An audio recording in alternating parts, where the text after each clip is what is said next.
طلع البدر علينا من ثنيات الوداع وجب الشكر علينا ما دعا لله داع۔ رمضان المبارک کا مہینہ ہمارے لیے برکتوں کا مہینہ ہے، تو رمضان المبارک میں کافی برکتیں، رحمتیں، سماعتیں میسر ہوتی ہیں۔ رمضان المبارک میں روزے کا کیا مقام ہے، روزدار کا کیا مقام ہے، آج ہم اس پر گفتگو کریں گے۔ ہمارے درمیان موجود ہیں قاری عدنان حیدری صاحب اور ثنا خان فیض الحسن فیضی صاحب، یہ دونوں ہمارے آج کے بلا ٹی وی نشریات کے مہمان خصوصی ہیں۔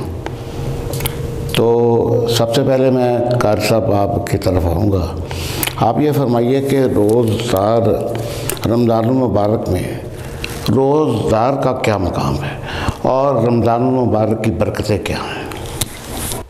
بسم اللہ الرحمن الرحیم، نحمدہ ونصلی ونسلم علی رسولہ الکریم، اما بعد فاعوذ باللہ من الشیطان الرجیم، بسم اللہ الرحمن الرحیم۔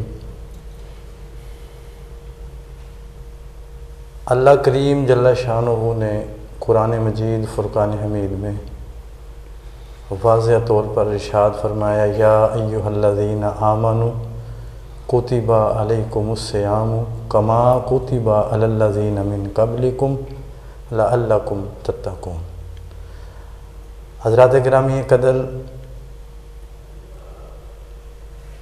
حضور صلی اللہ علیہ وسلم فرماتے ہیں کہ اگر میری امت کو پتہ چل جائے کہ رمضان کیا ہے تو میری امت یہ دل میں خواہش رکھے کہ پورا سال ہی رمضان کے روزے رہے۔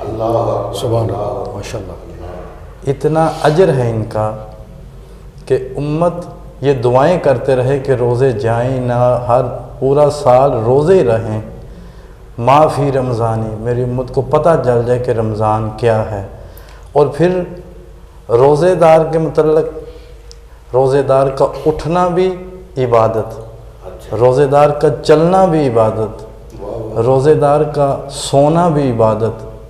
جب روزے دار سحری کے لیے اٹھتا ہے تو اللہ ایک ایک لقمے پہ اس کو نیکیاں عطا فرماتا ہے۔ اور روزہ دار جو ہے روزے کی حالت میں اس کی آنکھ کا بھی روزہ ہے، اس کے چلنے پھرنے کا بھی روزہ ہے، کہ کہیں یہ نہ ہو کہ آنکھ سے بری طرف نہیں دیکھنا، ہاتھ سے برے کام نہیں کرنے، پاؤں سے چل کر برائی کی طرف نہیں جانا۔ روزہ گناہوں کی ڈھال ہے، اور روزے دار کو اللہ تعالیٰ جب افطاری کے وقت روزہ افطار کرتا ہے تو اللہ تعالیٰ ایسی برکتیں عطا فرماتا ہے، ایسی برکتیں عطا فرماتا ہے، اس وقت جو دعا مانگتا ہے اللہ تعالیٰ اس کی قبول فرما لیتے ہیں۔ سبحان اللہ۔ اور روزے دار اللہ تعالیٰ نے اسے اتنی نعمتیں، برکتیں اور شانیں دی ہوتی ہیں کہ رمضان کے اس ماہ مقدس میں روزے دار کو حضور نبی صلی اللہ علیہ وسلم فرماتے ہیں کہ جس نے ایمان اور خلوص سے رمضان کے روزے رکھے، اللہ تعالیٰ اپنی رحمت سے اس کے پچھلے سارے گناہ معاف فرما دیتا ہے۔ روزے دار کی، اور یہ دیکھیں کہ جب قیامت کا دن ہوگا تو روزہ، حضور فرماتے ہیں رمضان اور قرآن بندے کی شفاعت بھی کروائیں گے۔ اللہ اکبر، اللہ۔ ہر چیز، قرآن پڑھیں عبادت ہے، حج کریں عبادت ہے، زکوٰۃ دیں عبادت ہے، حج کریں گے اس کا اجر اللہ جنت عطا فرماتا ہے۔ ہم کوئی دوسری عبادت نماز پڑھتے ہیں، اس کا اجر اللہ جنت عطا فرماتا ہے۔ زکوٰۃ دیتے ہیں، اس کا اجر اللہ جنت دیتا ہے۔ روزہ ایک ایسا عمل ہے کہ جب روزے دار روزہ رکھتا ہے تو اللہ فرماتا ہے اس کا اجر جنت تو ہے ہی ہے، اس کا اجر میں خدا خود عطا فرماؤں۔ اللہ اکبر، اللہ اکبر۔ بلکہ قاری عدنان حیدری صاحب، اللہ تعالیٰ جس وقت یہ روزے میں بندہ ہوتا ہے تو اس کو موت آتی ہے، جی تو اس کا کیا درجہ ہے؟